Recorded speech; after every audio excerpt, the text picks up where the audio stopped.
Hello दोस्तों, नमस्ते। हमारे चैनल में आपका स्वागत है। आज हम करेंगे आचार्य रामचंद्र शुक्ल द्वारा हिंदी साहित्य के इतिहास से संबंधित। टॉपिक है हमारा भक्ति काल। भक्ति काल से संबंधित पढ़ेंगे, जो एग्जाम की दृष्टि से महत्वपूर्ण है।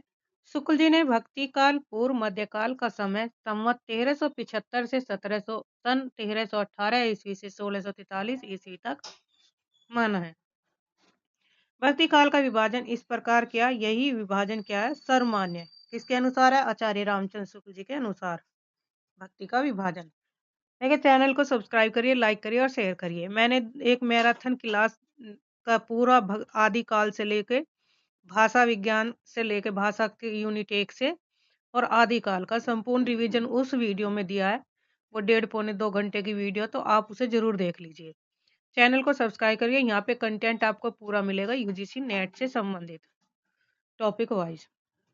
आदिकाल कंप्लीट करवा चुकी हूँ मैं और भाषा से संबंध भी थी, जहाँ से क्वेश्चन बनते हैं मेन उस मैराथन क्लास में रखे हुए हैं टॉपिक है। जो कुछ बचा है उसे अब दूसरी क्लास में मैं रिवीजन कराऊंगी, तो उसमें टॉपिक वे कवर कर लेंगे हम। तो अब भाषा से लेकर आदिकाल तक का संपूर्ण कंटेंट उसमें उपलब्ध है। तो आज हम कर रहे हैं भक्ति काल, और भक्ति काल भी आचार्य रामचंद्र शुक्ल के अनुसार भक्ति काल को 2 भागों में बांटा है, निर्गुण धारा और सगुण धारा। निर्गुण धारा के 2 शाखाएं हैं, ज्ञानश्री शाखा और प्रेमश्री शाखा। ज्ञानश्री शाखा का संबंध है संत कबीर से। ज्ञानश्री का किससे? संत कबीर। प्रेम मार्गी जो सूफी शाखा है उसका है जायसी।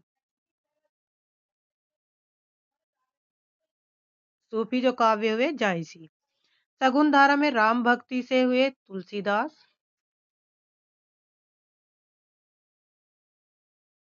और कृष्ण भक्ति से संबंधित है सूरदास।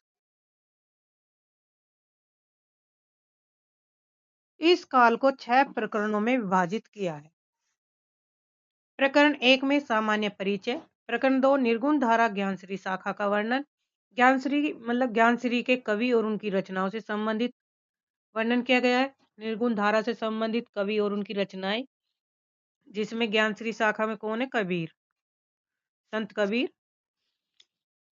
रैदास, धन्ना, पीपा, ये सुंदरदास, ये सब किसमें आते हैं? ज्ञानश्री शाखा में आते हैं। धर्मदास, दादू दयाल प्रेम मार्गी शाखा में है जायसी। और जायसी का जो पद्मावत है उसमें नागमती वियोग खंड हमारे यूजीसी नेट में लगा हुआ है, जिसमें कुछ पद भी दिए गए सिलेबस के अकॉर्डिंग, वो भी हम करेंगे।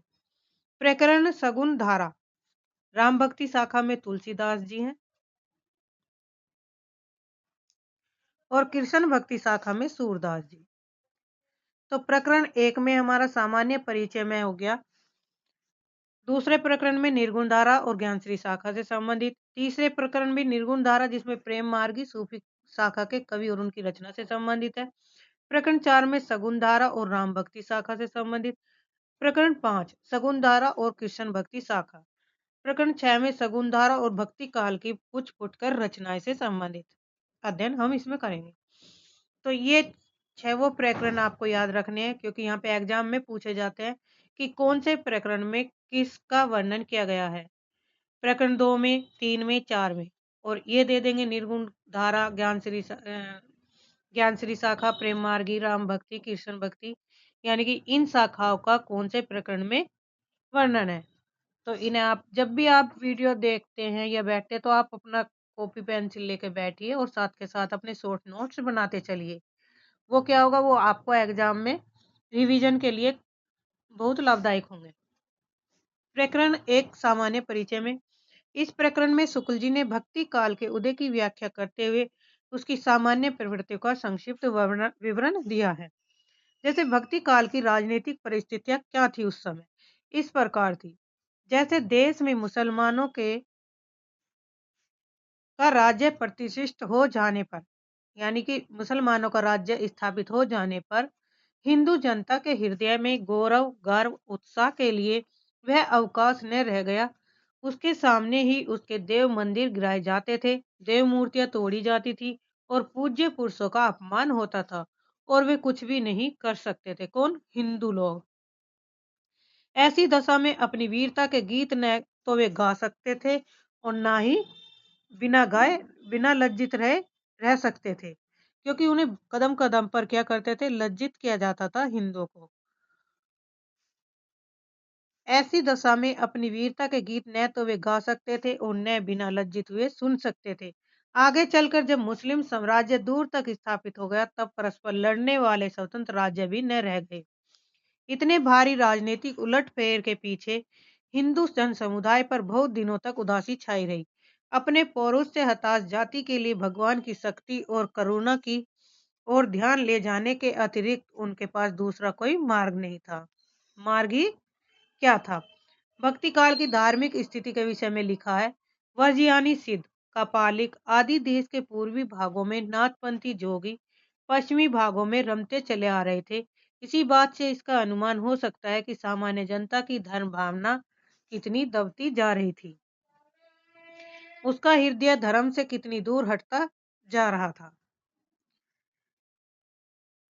भक्ति के संदर्भ में दक्षिण व उत्तर भारत का संबंध किस प्रकार था? तो भक्ति का जो सोता दक्षिण की ओर से धीरे धीरे उत्तर भारत की ओर पहले से ही आ रहा था, उसे राजनीतिक परिवर्तन के कारण शून्य पड़ते हुए जनता के हृदय क्षेत्र में फैलने के लिए पूरा स्थान मिला। यह कथन किसका है? शुक्ल जी का अनुसार है।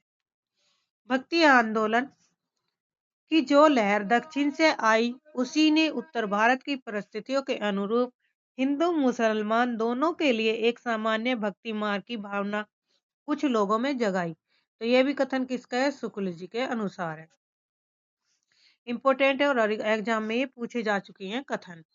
धर्म साधना के विषय में शुक्ल जी के कुछ महत्वपूर्ण मत है। जैसे धर्म का प्रवाह कर्म, ज्ञान और भक्ति इन तीन धाराओं में चलता है। तीनों के सामंजस्य से धर्म अपनी पूर्ण सजीव दशा में रहता है। किसी एक के अभाव से ही वह विकलांग रहता है। कर्म के बिना वह लूला लंगड़ा, ज्ञान के बिना अंधा और भक्ति के बिना हृदयहीन और निष्प्राण रहता है। तो यहाँ पे ही पॉइंट बनेंगे आपके कूट के अनुसार। इंपोर्टेंट है, इन्हें याद रखना है आपको कि कौन से धर्म का प्रवाह किसमें है? कर्म में। ज्ञान और भक्ति इन तीनों धाराओं में चलता है। तीनों के सामंजस्य से धर्म अपनी पूर्ण सजीव दशा में रहता है। किसी एक के भी अभाव से वह विकलांग रहता है। जैसे कर्म के बिना क्या है? लंगड़ा लूला। तो यही पहला ऑप्शन बन जाएगा, कर्म के बिना। दूसरा है ज्ञान के बिना अंधा। तीसरा है भक्ति के बिना हृदय विहीन। क्या निष्प्राण है? ज्ञान के अधिकारी तो सामान्य से बहुत अधिक समुन्नत और विकसित बुद्धि के कुछ थोड़े से विशिष्ट व्यक्ति ही होते हैं। कर्म और भक्ति ही सारे जन समुदाय की संपत्ति होती है। साधना के जो तीन अवयव बताए, कर्म, ज्ञान और भक्ति कहे गए, वे सब काल पाकर दोषग्रस्त हो सकते हैं। कर्म अर्थ शून्य विधि विधानों से निकम्मा हो सकता है। ज्ञान और रहस्य गुहा के भावना से पाखंड पूर्ण हो सकता है। भक्ति इंद्रिय भोग की वासना से कलुषित हो सकती है। भक्ति की निष्पत्ति श्रद्धा और प्रेम के योग से होती है। जहाँ श्रद्धा पूज्य बुद्धि का अव्यय जिसका लगाव धर्म से होता है, छोड़कर केवल प्रेम लक्षणा भक्ति ली जाएगी, वहां वह अवश्य विलासिता से ग्रसित हो जाएगी। तो यह आचार्य रामचंद्र शुक्ल ने बताया धर्म, कर्म, ज्ञान इनसे संबंधित। साधना के क्षेत्र में जो ब्रह्मा है, साहित्य के क्षेत्र में वही रहस्यवाद। हिंदी साहित्य के आदिकाल में कर्म तो अर्थ शून्य विधि विधान तीर्थाटन और पर्व स्नान इत्यादि के संकुचित घेरे में पहले से बहुत कुछ बंद चला आता था। धर्म की भावनात्मक अनुभूति या भक्ति जिसका सूत्रपात महाभारत काल में और विस्तृत प्रवर्तन पुराण काल में हुआ था, कभी कहीं दबती तो कभी कहीं उभरती, किस प्रकार चली भर आ रही थी। शुक्ल जी के अनुसार यह कथन है। सिद्धों और नाथों की कर्म संबंधी अवधारणा की आलोचना करते हुए लिखा है। किसने? सिद्धों और नाथों की कर्म संबंधी अवधारणा की आलोचना करते हुए लिखते हैं कि उनका उद्देश्य कर्म को उस तंग गड्ढे से निकालकर प्रकृत धर्म के खुले क्षेत्र में लाना न था, बल्कि एक बारगी किनारे धकेल देना था। जनता की दृष्टि को आत्म कल्याण और लोक कल्याण विधायक सच्चे कर्मों की ओर ले जाने के बदले उसे वे कर्म क्षेत्र से ही हटाने में लग गए थे। उनकी वाणी तो गुहा रहस्य और सिद्धि लेकर उठी थी।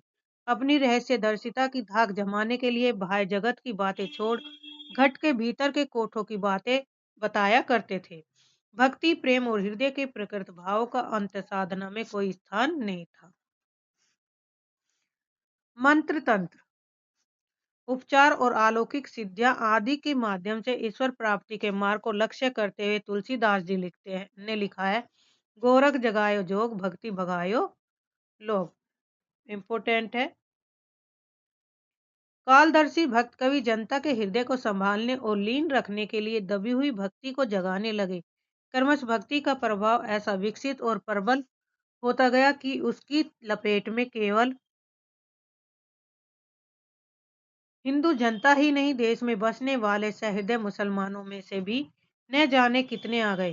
प्रेम स्वरूप ईश्वर को आगे लाकर भक्त कवियों ने हिंदू और मुसलमानों दोनों को मनुष्य के सामान्य रूप में दिखाया और भेदभाव के दृश्य को हटाकर पीछे कर दिया। देश में सगुण और निर्गुण नाम से भक्ति काव्य की दो धाराएं विक्रम की 15वीं शताब्दी के अंतिम भाग से लेकर 17वीं शताब्दी के अंत तक समानांतर चलती रही। निर्गुण धारा को दो शाखाओं में विभक्त किया गया, ज्ञान मार्गी सागा और शुद्ध प्रेम मार्गी शाखा, जो सूफियों की थी। ज्ञानश्री शाखा के संदर्भ में कुछ महत्वपूर्ण बिंदु इस प्रकार है। नामदेव की रचना के आधार पर यह कहा जा सकता है कि निर्गुण पंथ के लिए मार्ग निकालने वाले नाथ पंथ के योगी और भक्त नामदेव थे। जहां तक पता चलता है, निर्गुण मार्ग के निर्दिष्ट प्रवर्तक कबीरदास जी ही थे। तो निर्गुण मार्ग के निर्दिष्ट प्रवर्तक कौन थे? कबीरदास जी। इंपोर्टेंट है यहाँ से। यह शाखा भारतीय ब्रह्म ज्ञान और योग साधना को लेकर तथा उसमें सूफियों के प्रेम तत्व को मिलाकर उपासना क्षेत्र में अग्रसर हुई और सगुन के खंडन में उसी जोश के साथ तत्पर रही जिस जोश के साथ पैगंबरी मत, बहुदेवोपासना और मूर्ति पूजा आदि के खंडन में रहते हैं। इस शाखा की रचनाएं साहित्यिक नहीं, फुटकर दोहों या पदों के रूप में है, जिनकी भाषा और शैली अधिकतर अव्यवस्थित और उटपटांग है। कबीर आदि दो एक प्रतिभा संपन्न संतों को छोड़कर औरों में ज्ञान मार्ग की सुनी सुनाई बातों का पृष्ठ पेशन तथा हठयोग की बातों के कुछ रूप भद्दी तुकबंदियों में है। ये सब कथन जो है ये आचार्य रामचंद्र शुक्ल जी के अनुसार है। भक्ति रस में मगन करने वाली सरसता भी बहुत कम पाई जाती है। बात है यह है कि इस पंथ का प्रभाव शिष्ट और शिक्षित जनता पर नहीं पड़ा, क्योंकि उसके लिए न तो इस पंथ में कोई नई बात थी, न नया आकर्षण। संस्कृत बुद्धि, संस्कृत हृदय और संस्कृत वाणी का विकास इस शाखा में नहीं पाया जाता, जो शिक्षित समाज को अपनी ओर आकर्षित करता है। अशिक्षित और निम्न श्रेणी की जनता पर इन संत महात्माओं का भारी उपकार है। उच्च विषयों का कुछ आभास देकर, आचरण की शुद्धता पर जोर देकर, आडंबरों का तिरस्कार करके, आत्मगौरव का भाव उत्पन्न करके इन्होंने इसे ऊपर उठाने का स्तुत्य प्रयत्न किया। पाश्चात्यों ने इन्हें जो धर्म सुधारक की उपाधि दी, वह इसी बात की ओर ध्यान में रखकर प्रेम गाथा लिखने वाले शुद्ध प्रेम मार्गी कवियों के विषय में महत्वपूर्ण बातें कही गई हैं। नंबर 1, इनकी प्रेम गाथाएं वास्तव में साहित्य कोटि के भीतर आती हैं। इस शाखा के सब कवियों ने कल्पित कहानियों के द्वारा प्रेम मार्ग का महत्व दिखाया।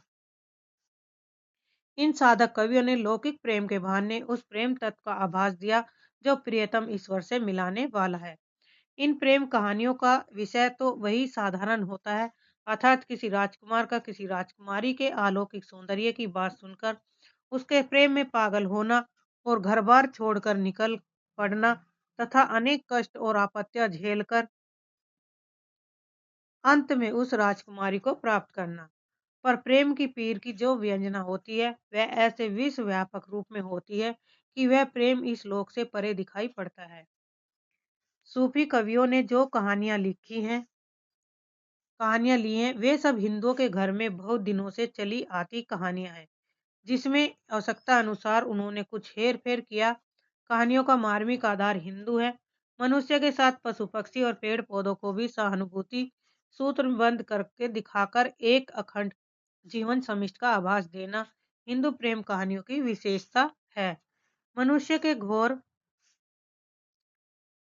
दुख पर वन के वृक्ष भी रोते हैं, पक्षी भी संदेशे पहुंचाते हैं। यह बात इन कहानियों में मिलती है।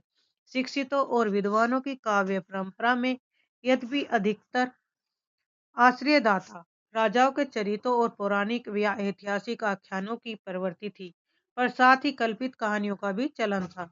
इसका पता लगता है जैसे ईश्वर दास की सत्यवती कथा नामक रचना से इन सब के बारे में क्या चलता है, पता चलता है कि उसका समाज पहले कैसा था।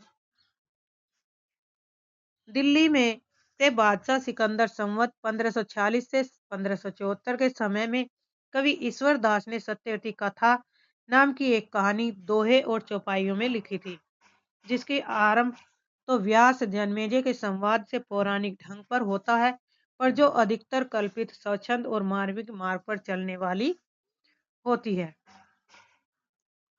सूफियों के रहस्यवाद के विषय में लिखा है आचार्य रामचंद्र शुक्ल जी ने।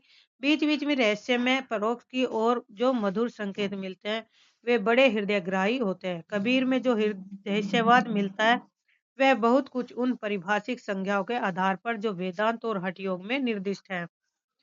पर इन प्रेम प्रबंधकारों ने जिस रहस्यवाद का आभास बीच बीच में दिया है, उसके संकेत स्वाभाविक और मर्म स्पर्शी हैं।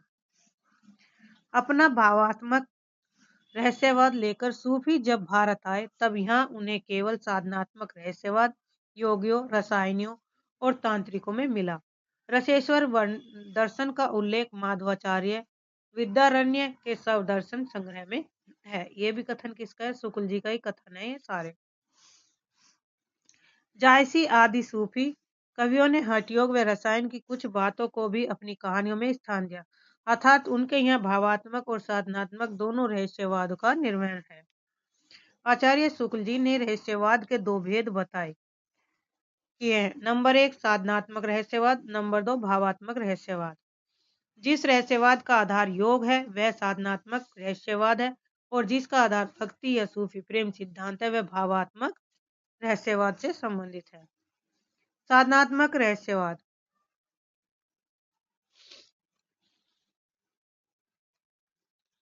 साधनात्मक रहस्यवाद में योग के अप्राकृतिक और जटिल आसन, कर्मकांड, तप और काया कष्ट, बरबस इंद्रियों का दमन आदि है।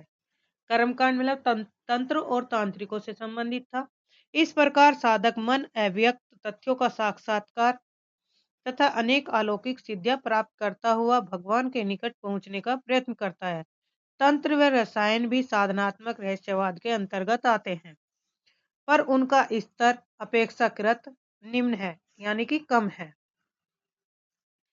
भावात्मक रहस्यवाद की कई श्रेणियां हैं, जिनमें से किसी एक रहस्य भावना को आधार मानकर भक्त सरल और मधुर भाव से श्रद्धा रत होता है।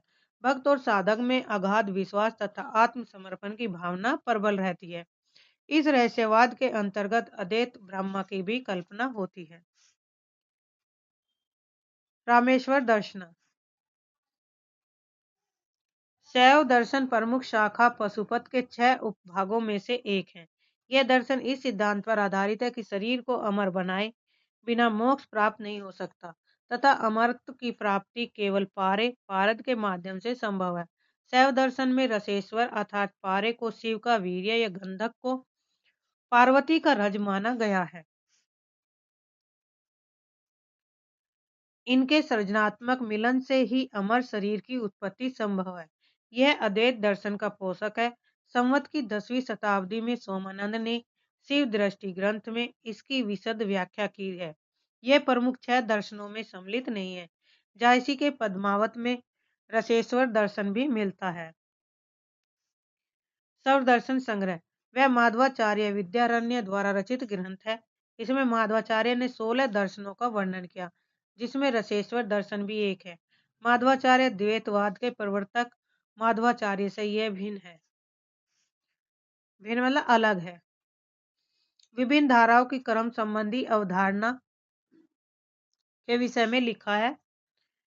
कबीर तथा अन्य निर्गुणपंथी संतों के द्वारा अंतर साधना में रागात्मिका भक्ति ज्ञान का योग तो हुआ, पर कर्म की दशा वही रही जो नाथ पंथियों के यहाँ थी। इन संतों के ईश्वर ज्ञान स्वरूप और प्रेम स्वरूप ही रहे, धर्म स्वरूप न हो पाए। ईश्वर के धर्म स्वरूप को लेकर, उस स्वरूप को लेकर जिसकी स्मरणीय अभिव्यक्ति लोक की रक्षा और रंजन में होती है। प्राचीन वैष्णव भक्ति की राम भक्ति शाखा उठी। कृष्ण भक्ति शाखा केवल प्रेम स्वरूप ही लेकर नई उमंग से फैली है। भक्ति काल में मिलने वाले प्रेम तत्व को लेकर लिखा है। कबीर का ज्ञान पक्ष तो रहस्य और गुहा की भावना से विकृत मिलेगा, पर सूफियों से जो प्रेम तत्व उन्होंने लिया वह सूफियों के यहाँ चाहे काम वासनाग्रस्त हो पर निर्गुण पंथ में अविकृत रहा। यह निसंदेह प्रशंसा की बात है। वैष्णव की कृष्ण भक्ति शाखा ने केवल प्रेम लक्षणा भक्ति ली, फल यह हुआ कि उसने अश्लील विलासिता की प्रवृत्ति जगाई। राम भक्ति शाखा में भक्ति सर्वांगपूर्ण रही है, जिससे वह विकृत न हो पाई। तुलसी की भक्ति पद्धति में कर्म धर्म ज्ञान का पूरा सामंजस्य और समन्वय रहा है। सगुणोपासक भक्त भगवान के सगुण और निर्गुण दोनों रूपों को मानता है, यानी कि जो सगुण उपासक भक्त हुए वे सगुण और निर्गुण दोनों के रूपों को मानता है, पर भक्ति के लिए सगुण रूप ही स्वीकार करता है। निर्गुण रूप ज्ञान मार्गियों के लिए छोड़ देता है। सब सगुण मार्गी भक्त भगवान के व्यक्त रूप के साथ साथ उनके अव्यक्त और निर्विशेष रूप का भी निर्देश करते आए हैं, जो बोधगम्य नहीं है। वे अव्यक्त की ओर संकेत भर करते हैं, उसके विवरण में प्रवृत्त नहीं होते। अब तक हम पढ़ रहे थे प्रकरण 1, अब पढ़ेंगे प्रकरण 2, जिसमें निर्गुण धारा ज्ञानश्री शाखा। प्रकरण 1 में क्या थी? सामान्य परिचय दिया गया था। प्रकरण 2 में है निर्गुण धारा और ज्ञानश्री शाखा से संबंधित कवि और उनके बारे में कथन। इस प्रकरण में ज्ञानश्री शाखा के प्रमुख कवियों का वर्णन किया गया है।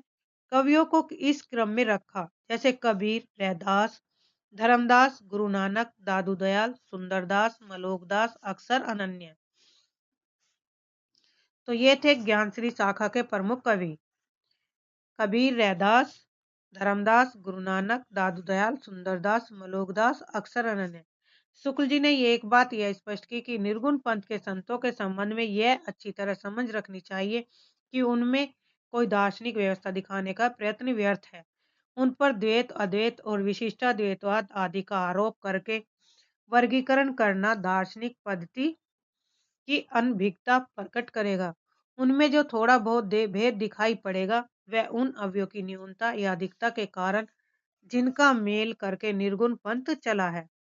अब यहाँ से कबीर, कबीर के बारे में रामानुज की शिष्य परंपरा में होते हुए भी, यानी कि कबीर के जो गुरु कौन थे? रामानुज की शिष्य परंपरा में होते हुए भी रामानंद जी भक्ति का एक अलग उदार मार्ग निकाल रहे हैं, जिसमें जाति पाति का भेद और खान पान का आचार दूर कर दिया गया। अतः इसमें कोई संदेह नहीं कि कबीर को राम नाम रामानंद जी से ही प्राप्त हुआ।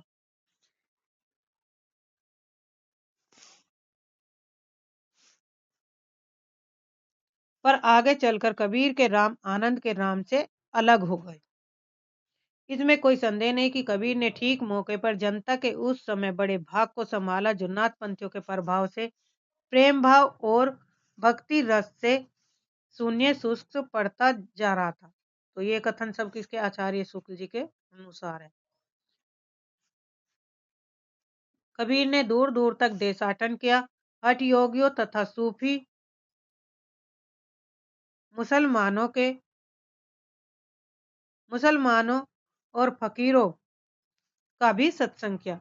अतः उनकी प्रवृत्ति निर्गुण उपासना की ओर दृढ़ हुई।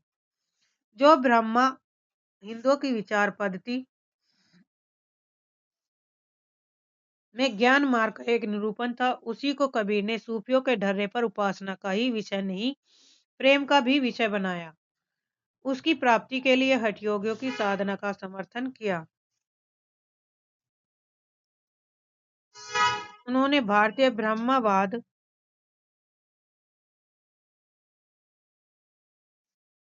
के साथ सूफियों के भावात्मक रहस्यवाद, हठयोगियों के साधनात्मक रहस्यवाद और वैष्णव के अहिंसावाद प्रकृतिवाद का मेल करके अपना पंथ खड़ा किया।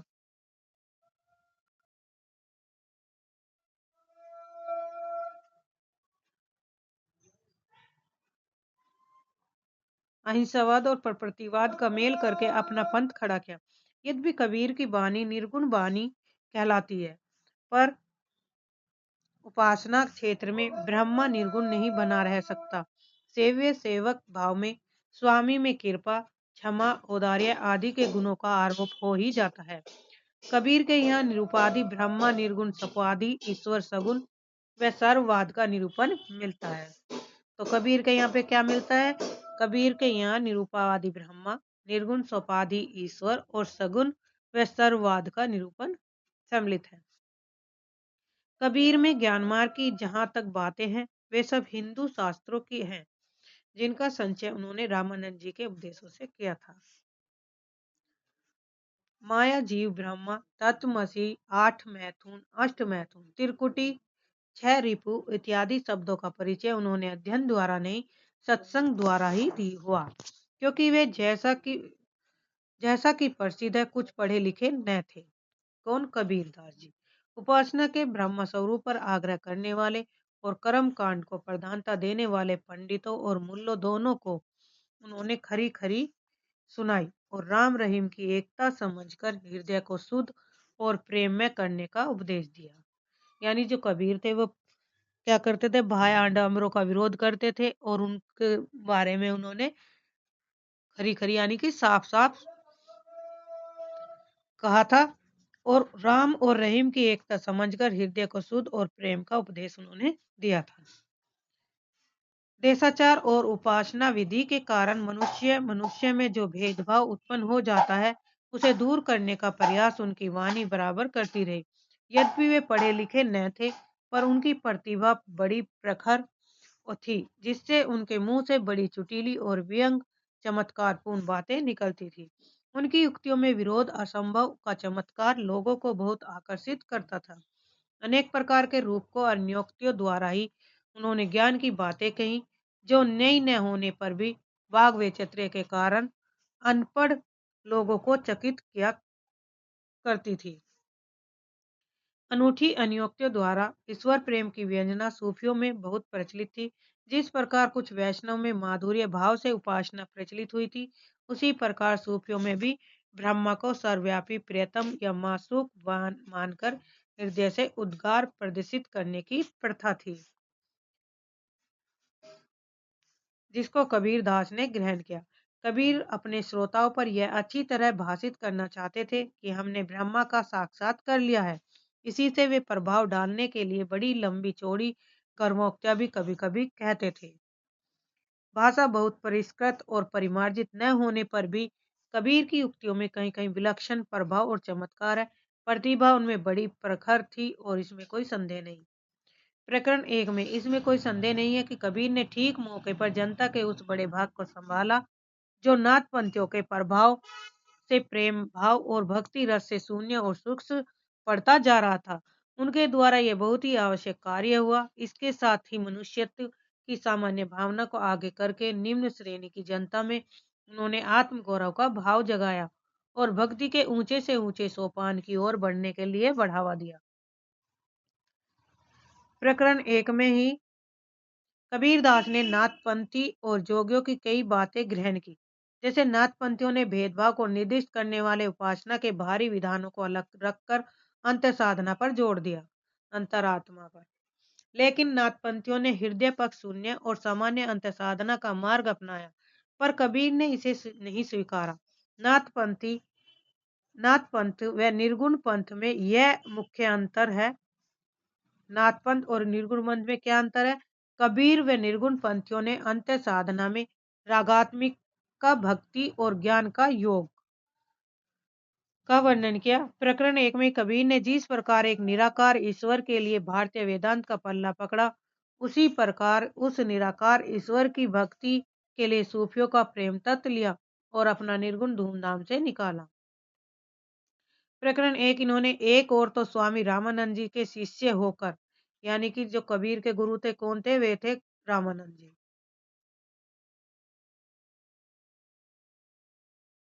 रामानंद जी हुए। भारतीय अद्वैतवाद की कुछ स्थूल बातें ग्रहण की और दूसरी ओर योगियों और सूफी फकीरों के संस्कार प्राप्त किए। वैष्णव से उन्होंने अहिंसावाद और प्रकृतिवाद लिए। इसी से उनके तथा निर्गुणवाद वाले दूसरे संतों के वचनों में कहीं भारतीय अद्वैतवाद की झलक मिलती है, तो कहीं योगियों के नाड़ी चक्र की, कहीं सूफियों के प्रेम तत्व की, कहीं पैगंबरी कट्टर खुदावाद की और कहीं अहिंसावाद की। तात्विकता से तो न तो हम उन्हें इन्हें पूरे अद्वैतवादी कह सकते हैं और न ही एकेश्वरवादी। दोनों का मिला जुला भाव इनकी वाणी में मिलता है। इनका लक्ष्य एक ऐसी सामान्य भक्ति पद्धति का प्रचार है जिसमें हिंदू और मुसलमान दोनों योग दे सके और भेदभाव का कुछ परिहार हो। प्रकरण तीन, कबीर ने अपनी झाड़ फटकार के द्वारा हिंदुओं और मुसलमानों के कट्टरपन को दूर करने का जो प्रयास किया, वह अधिकतर चिढ़ाने वाला सिद्ध हुआ, हृदय को स्पर्श करने वाला नहीं। मनुष्य मनुष्य के बीच जो रागात्मक संबंध है वह उसके द्वारा व्यक्त न हुआ। अपने नित्य के जीवन में जिस हृदयाभास का अनुभव मनुष्य कभी कभी क्या करता था, उसकी अभिव्यंजना उससे न हुई। अब पढ़ेंगे रैदास। रैदास का दूसरा नाम क्या है, रविदास भी है। उपनाम क्या है, रविदास। रैदास का अपना अलग प्रभाव पछा की ओर जान पड़ता है। साधों का एक संप्रदाय जो फर्रुखाबाद और थोड़ा बहुत मिर्जापुर में भी पाया जाता है। रैदास की परंपरा में कहा जा सकता है कि रैदास की भक्ति भी निर्गुण ढांचे की जान पड़ती है। कहीं तो वे अपने भगवान को सब में व्यापक देखते हैं और कहीं कबीर की तरह परात्पर की ओर संकेत करते हैं। निर्गुण जो कवि थे वे भगवान का कोई एक निश्चित आकार नहीं मानते थे, उनका रूप निराकार था, जिसका कोई आकार ना हो। कबीर के मुख से मूर्ति पूजा, तीर्थाटन, देवार्चन आदि का खंडन सुनकर उनका झुकाव निर्गुण संत मंत की ओर हुआ। अंत में ये कबीर से सत्य नाम की दीक्षा लेकर उनके प्रधान शिष्यों में हो गए और संवत 1575 में कबीरदास के परलोकवास पर उनकी गद्दी इन्हीं को मिली। किसको? धर्मदास को।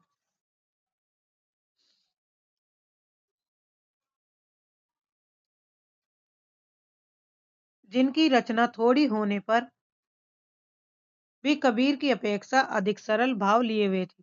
उसमें कठोरता और कर्कशता नहीं है। इन्होंने पूर्वी भाषा का ही व्यवहार किया।